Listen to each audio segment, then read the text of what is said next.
Hey, welcome everyone. I'm Kako, and welcome back to Jenny LeClue, Detectivu.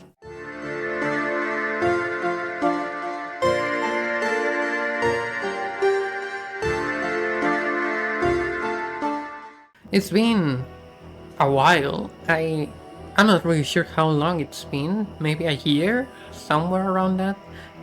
I've been mainly focusing on bug fables because whenever I want to get back to YouTube, I record bug fables. Mainly because setting up the capture card and everything is a mess. But we are back officially. I always do Bug Fables marathons every now and again. This is going to be a Jenny LeClue marathon. I'm gonna spam a few videos of this before getting back to a normal schedule of Bug Fables, Jenny LeClue, Bug Fables, and so on. I have no idea where we left off. Yeah, I have no idea where we are. So, I guess let's continue. I don't even remember the controls.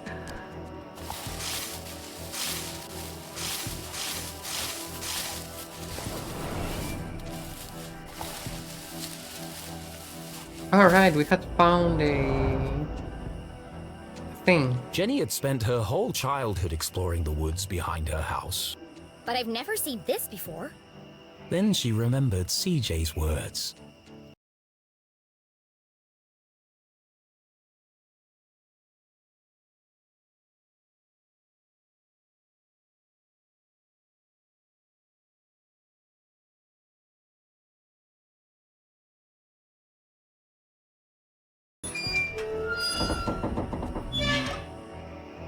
It's rusted up pretty badly. I can't move it.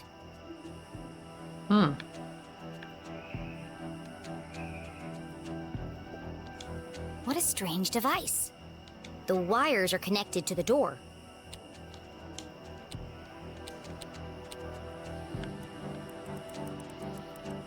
Oh. Oh, it's one of these, okay.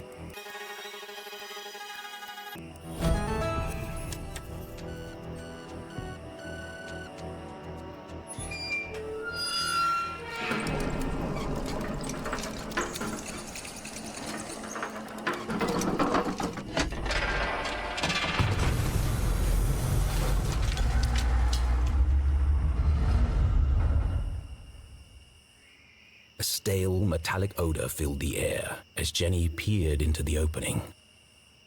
It sure is dark down there. Too dark. But I can't just leave this unexplored. I have to see where it leads. And so Jenny descended blindly into the unknown. I'm pretty sure we did this last episode, but whatever. Where am I? Oh.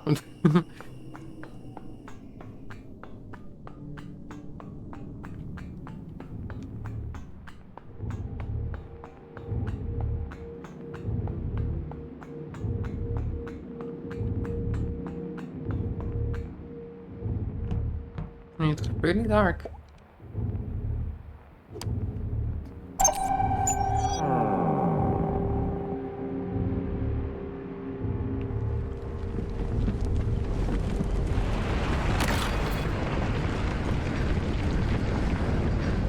And it just got darker.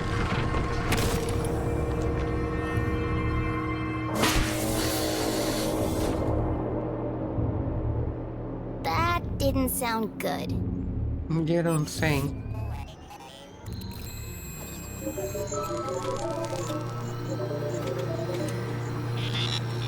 In all her short life, Jenny LeClue had never found herself in such a peculiar place.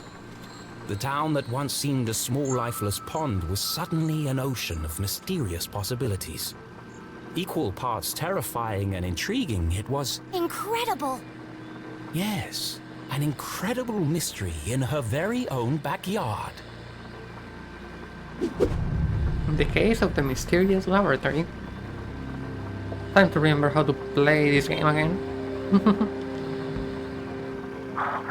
Jenny wiped away a thick layer of dust. Jeez, how long has this been here? Clearly the equipment had laid dormant for a long time, and yet... It's so futuristic. Straight out of those comics Keith is always reading. Starship cadets and the race for space. It feels... Alien. Now I'm starting to sound like CJ. There must be a logical explanation for all this. But its purpose would remain a mystery. Jenny dared not touch its intricate interface. I'll just press all the buttons and see what happens. Oh dear. Of course.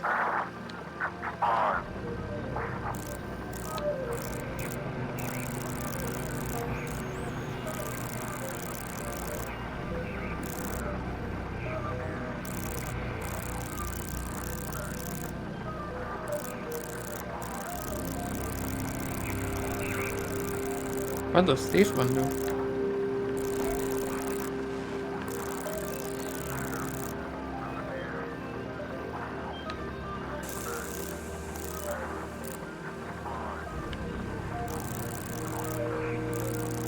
Oh, this one increases the height.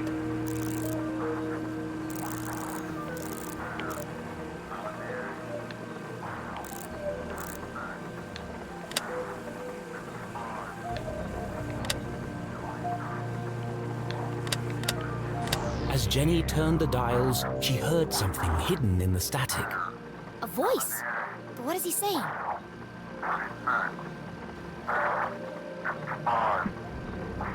It's a pattern.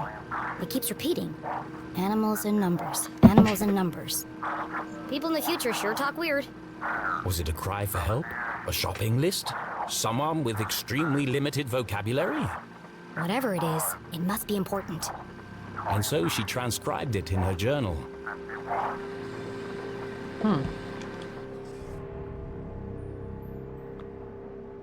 Rabbit 49, Bear 78, well, okay. It's not, I forgot the name of the alphabet they used on plane stations. On plane stations, on aeronautics? That's not the word in English. Anyway, well, first of all, the words don't match, but also, the words with W, for example, there are different words with W, which is odd, though rabbit does repeat a lot, bear as well, but there's whale, whistle, and wolf. Well, let's keep exploring. Let's Looks see. fancy. And broken.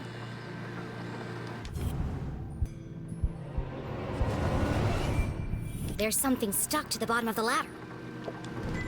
It was just a blank piece of paper. Or is it? Jenny traced her finger over the page. She felt the clear indentations left by a pen. I know exactly what to do.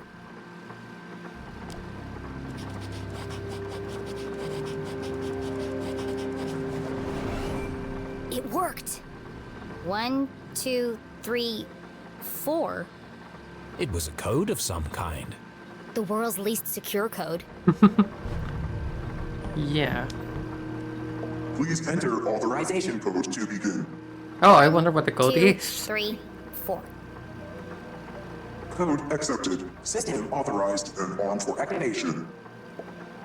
I don't think we should pull this lever. But that's just me.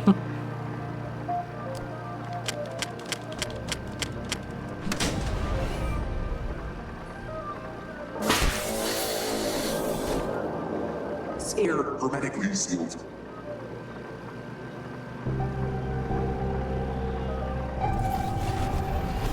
Magnetic transducer coils charging.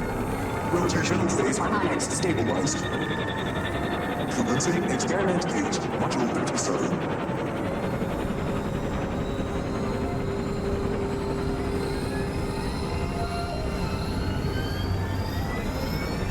What's happening? Radioactive safety margins cleared. Running at 54% efficiency. It says it's working, but what's it doing? Remember, a healthy employee is an effective employee. Please leave the station for your mandatory 15-minute smoking break. Decompressing spherical chamber.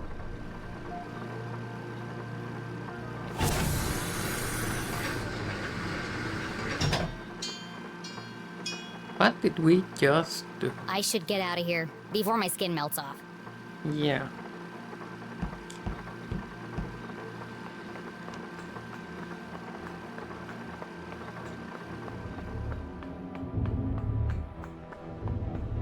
Something feels off.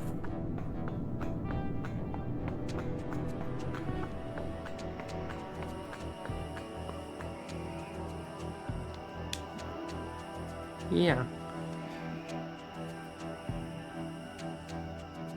The boulders must have weighed a ton each, yet they floated in the air like balloons. CJ said he saw a swarm of UFOs circling the Forgotten Forest. Was Jenny beginning to make sense of CJ's wild ramblings? I'm gonna need a bucket of coffee to unpack all this.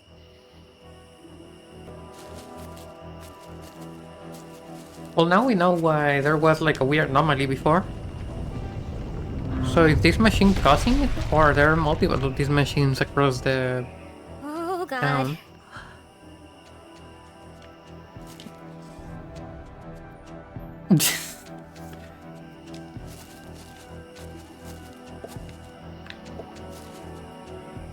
Our old fort. It didn't look like much, but this treehouse had once been Jenny and Keith's favorite hiding spot. I could never climb up there on my own. Keith always had to help me. They schemed and planned and swore never to let anything come between them. Just thinking about him hurt. Yeah. What was that?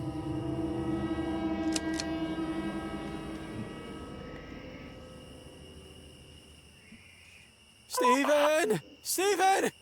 Steven! What? Did you hear that?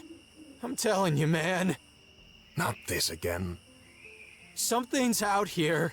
Something big. Real big.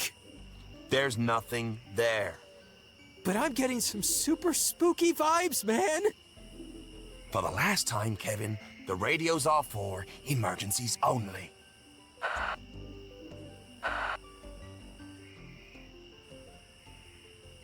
That was lucky. I need to be more careful. The house was swarming with police, but she knew this place like the back of her hand. If anyone could find a way in, it was Jenny LeClue.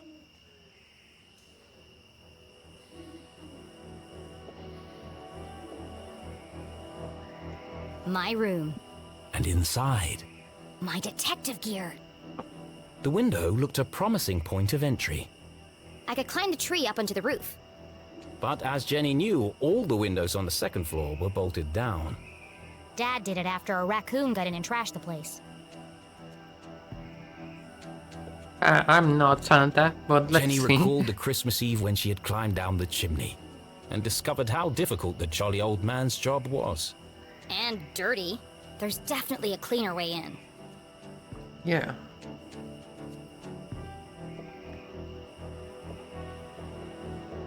What's this?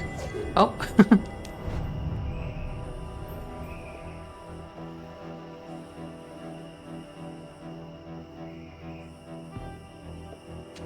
Jenny could try to climb the tree.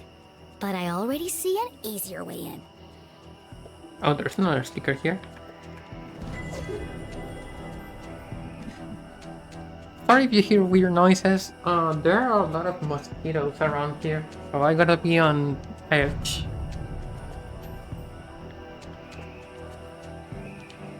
Not going in that way.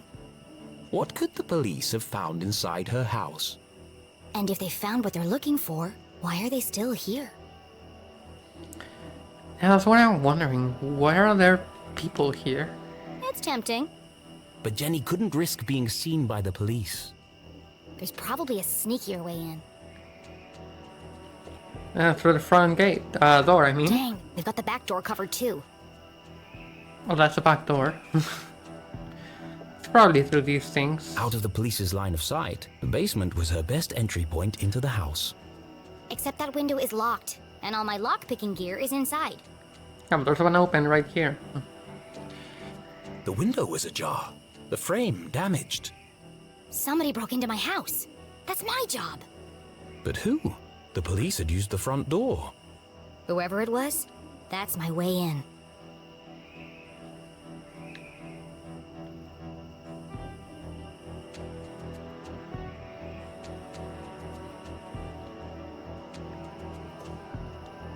I carved that jack-o'-lantern. How normal life had seemed just days ago. For a moment, she missed that life. There'll be plenty of time to carve pumpkins once I've saved my mom.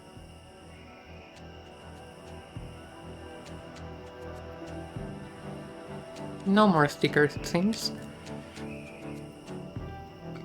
To get to the basement window, Jenny would have to creep carefully past the police officer. One false move and the game would be up.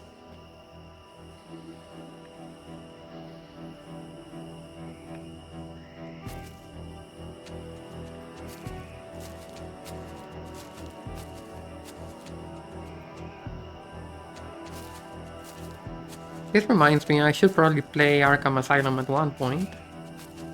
I know there's a section that's pretty similar to this, that's why I remember.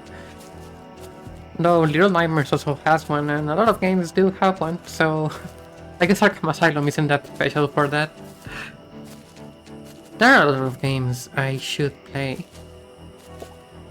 Someone definitely forced this open. Would Jenny enter the dark basement?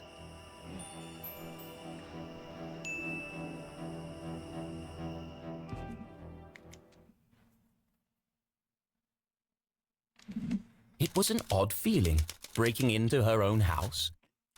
But as she squeezed through the basement window, Jenny felt a rush of excitement. I could get used to this, she thought.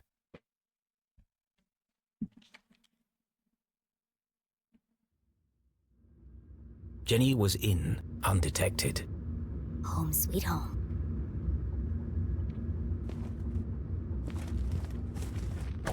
Wow, What the heck? weird basement.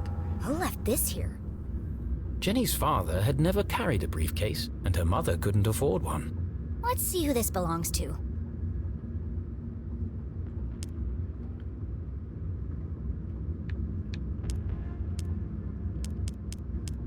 Something tells me it's going to be as easy as this. Nope. Oh, they have like fingerprints.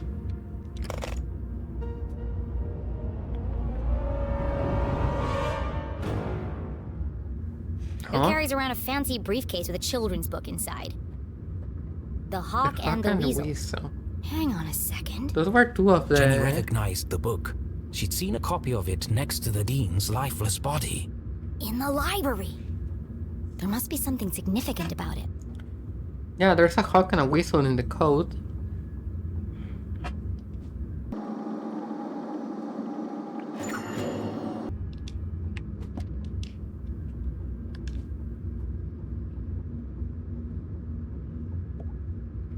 The rabbits and the bear.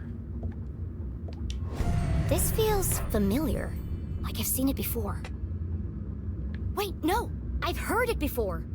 On the radio in the underground lab! Could there be a connection between the cryptic radio message and this book?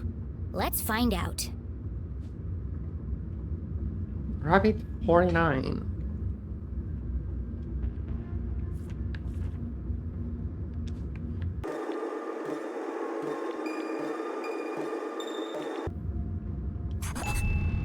Past 57, nothing. 99, also nothing. And there's the gallery art.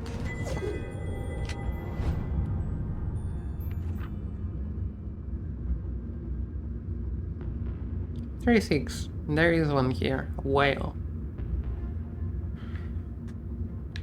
Or hawk. No, whale.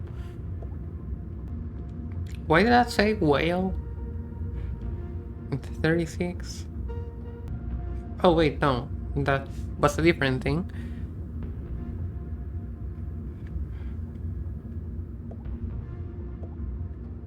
Rancid.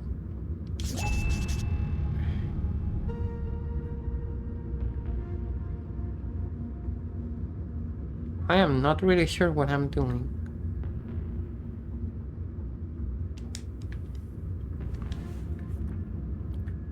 There once lived a family of rabbits. Their home was a 3-story tall carrot cake near a river. Walking past, the bear smelled the delicious frosting and began eating the cake. What is this madness? She will purge us of house and home. cried the smallest rabbit. Soon the house had lost nearly all its icing. Eventually, the only thing left was the furniture. Satiated, the bear left, and the terror passed. The rabbits had survived. They were now free to run about and gather materials to build a new house, hopefully a bit less tasty this time. High above the forest, a hawk spotted a weasel and attacked. Injured, the weasel lay low in the grass where it could listen for its pursuer and lick its rancid wounds. But the hawk was relentless. Fear soon turned to despair. How will I survive? Cried the weasel. Suddenly, the screeching of the hawk was silenced by a thunderous blow. An enormous black crow had carried the hawk away, leaving the weasel slink home, laughing at his good fortune. The wolf and the sheep. A wolf who had caught its feet in a hunter's trap pleaded with a passing sheep. Please free me before my wound becomes infected and death comes to take me. Why should I help you when you will as soon eat me? Demanded the sheep. Come now, let us not relive the past transgressions, said the wolf. Free me now, and I shall be your servant forever. And so the sheep released the wolf, and the wolf ate the sheep. The goose and the golden egg. There once was a woman who discovered a magical goose that laid golden eggs. The woman collected the eggs for herself and sold them, becoming very rich. But she soon grew impatient, since the goose could only lay a single golden egg each day. So the woman cut open the goose, intending to take all the eggs at once, but in the end she found no eggs inside, and the goose was dead. The boy and the whale. One day, a terrible storm rolled through the valley, flooding the town and forming a lake. One boy survived by floating upon his bed. Exhausted and starving, he prayed, "Someone please save me, and I will forever be in your debt." Suddenly, a whale came diving down through the maze of clouds. She disappeared below the water, then suddenly surfaced, lifting the boy into her back. The whale said, "I am in desperate need of a navigator. Can you help me find my way home?" The boy agreed, and so he fed him fish, and off they flew into the sky to find a new home together. Okay, so the hawk and the weasel, they already got the weasel. So there's nothing here. However, there's still a rabbit and a whale. I guess I need to count the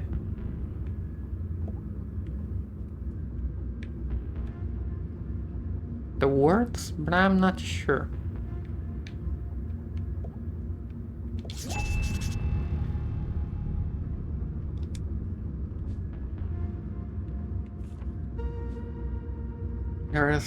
There's one more in bear.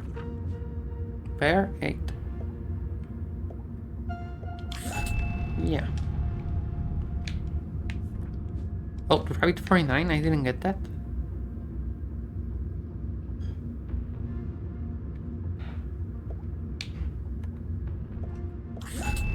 There we go. Wolf 51, that should be around here.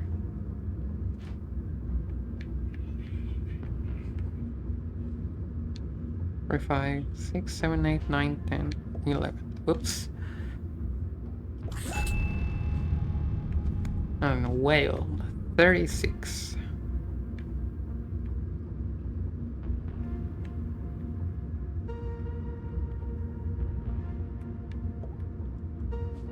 I did it again. You have a gallery art here, don't you?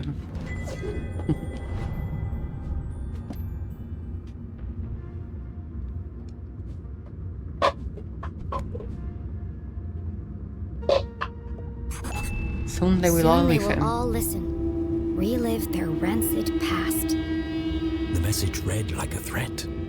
But from who? Could it be a message from the Dean's killer? Let me get this straight. Someone's broadcasting a sinister message in code, which is being picked up on a radio in an abandoned laboratory hidden in the forest. And a secret to decode this message is written in a children's book, which was locked inside a stranger's briefcase in my basement. All of this was true. That doesn't make it any less crazy sounding. But not all mysteries could be solved in an instant. Sometimes questions had to percolate, like a good cup of coffee. Only then would the answers become clear. I guess I'll let it brew for a bit. But right now, I need to get to my room and find my detective gear.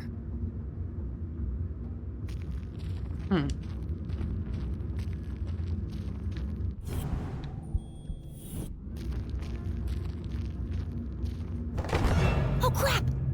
Hey! What are you doing? Nothing. Just looking for more beer.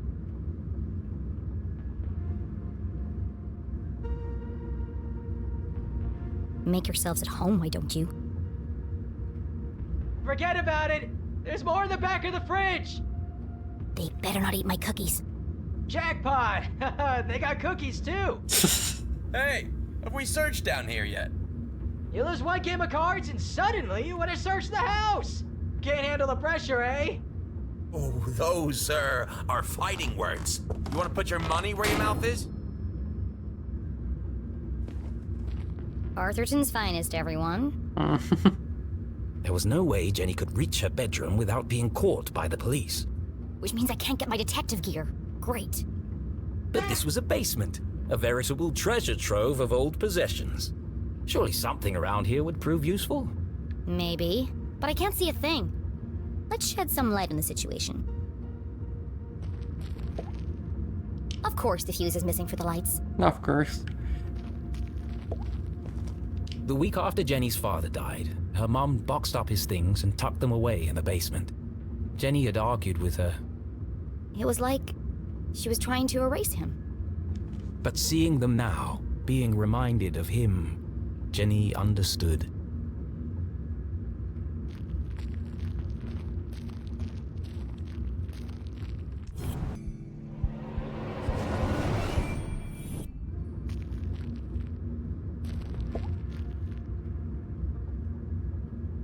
Jenny wasn't prone to sentimentality, but seeing her father's desk, the disorganized muddle of books, photos, and the faint smell of ammonia, more reminders that her dad was here not so long ago. Miss you, Dad.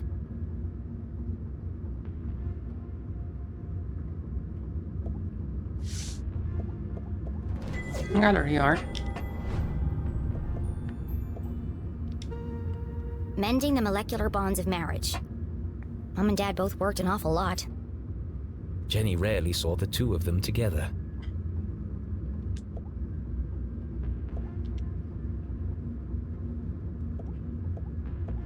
This one test tube looks recently used. The others are all covered in dust. A small puddle of liquid had pooled on the desk. Looks fresh. Still sticky.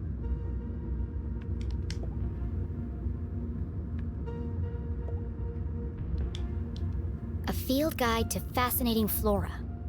Written by Weiss, Felding, and Strasberry. Did the dean write this book?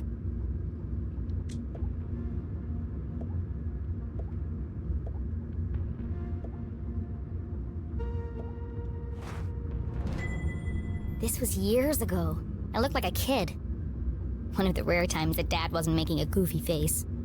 He used to say, serious people make serious mistakes.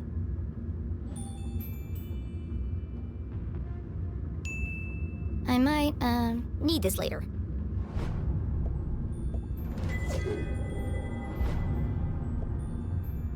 Quantum tunneling and adaptive spectral optics. Sounds like a real page turner. Dad was such a nerd.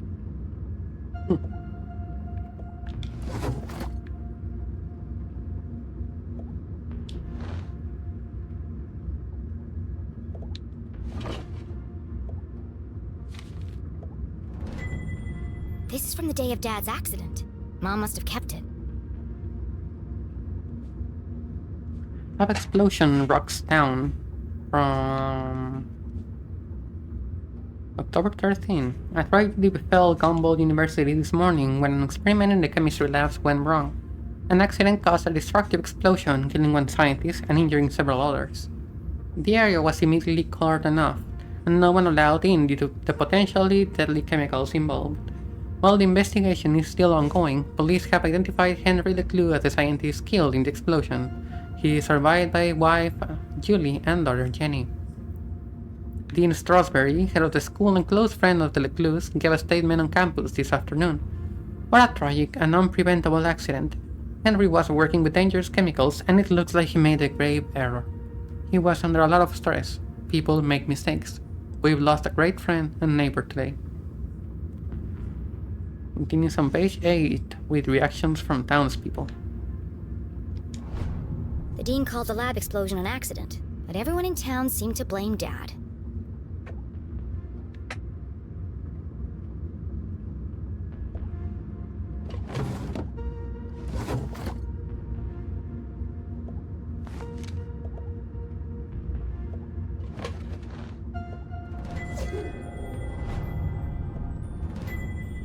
Acrid inspections report. I've never seen this before. Complaint. On May 14th, an anonymous source filed a complaint with the university regarding the lack of proper ventilation in labs. The equipment we have is old and frankly dangerous. It is only a matter of time before someone gets hurt. Process. Inspections of facilities revealed the dangerous and unsafe work environment. Despite several violation notices and follow-up inspections, the school consistently failed to address non-compliant safety standards. Conclusion. John Acrid, don't let anyone work in the lab. It's a death trap. Recommend immediate closure of the facilities until new equipment and upgrades can be made. This contradicts the newspaper article which stated my dad made a mistake. Everyone in town blamed him for the accident. But they were all wrong. The lab was unsafe. He shouldn't have been working there. Leslie Strasberry. October 5th. That was 1 week before. Her father's accident. The dean signed the report. Someone had circled the signature in red pen. He must have known that the lab was unsafe, but still let my dad work in there? Any rational mind could see it. Strong evidence linking her mum to the dean's death. This doesn't prove anything. But it was a clear motive for murder. Revenge. My mom wouldn't do that. But who else would see it that way? There must be an explanation. I just don't know what it is yet.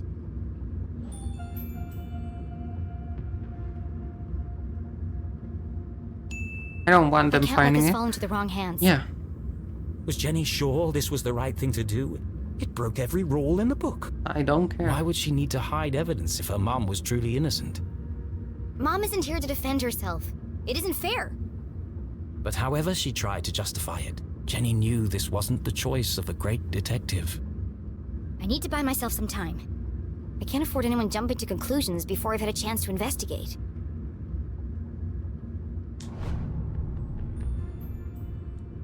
I mean, I know this is a fictional place, but I've been watching a lot of Law and Order, and I know, I mean, not like they do that in the show a lot, but evidence can be misinterpreted, and that does happen a lot in real life. So I'm not taking any risks.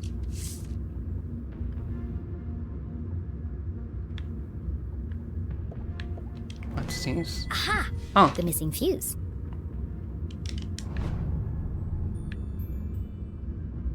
But does he have another copy of the same book?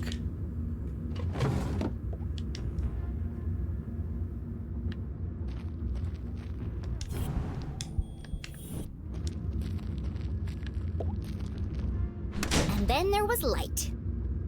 Jenny would need to work quickly to remain undetected. Who knows when they'll come back. Now, where's the most likely place to find a makeshift detective kit?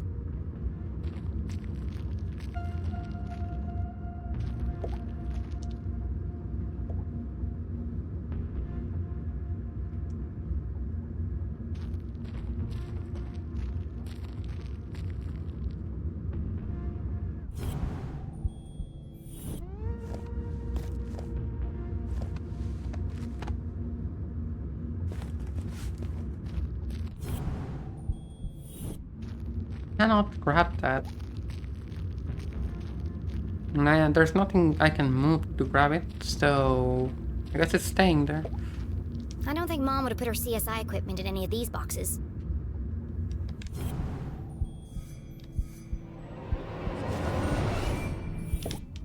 A shaft of light peeked through the boxes. There's more stuff back there. I just need a way through. Anyway, now that it's saved, I think this is a good moment to leave the episode. A bit of a cliffhanger, I know, but well, hopefully it's not long before the next episode. I'll be recording like right away. Oh, by the way, I did not mention this in this episode, but I got a new PC, new laptop at least. So yeah, way better quality. And I don't know if I've recorded Jenny LeClue with my new microphone either. A lot of upgrades. Very few Jenny LeClue episodes. Anyway, if you enjoyed the episode, don't forget to do the usual. Like, comment, subscribe, and follow for more. And I'll be seeing you on the next one. Bye bye.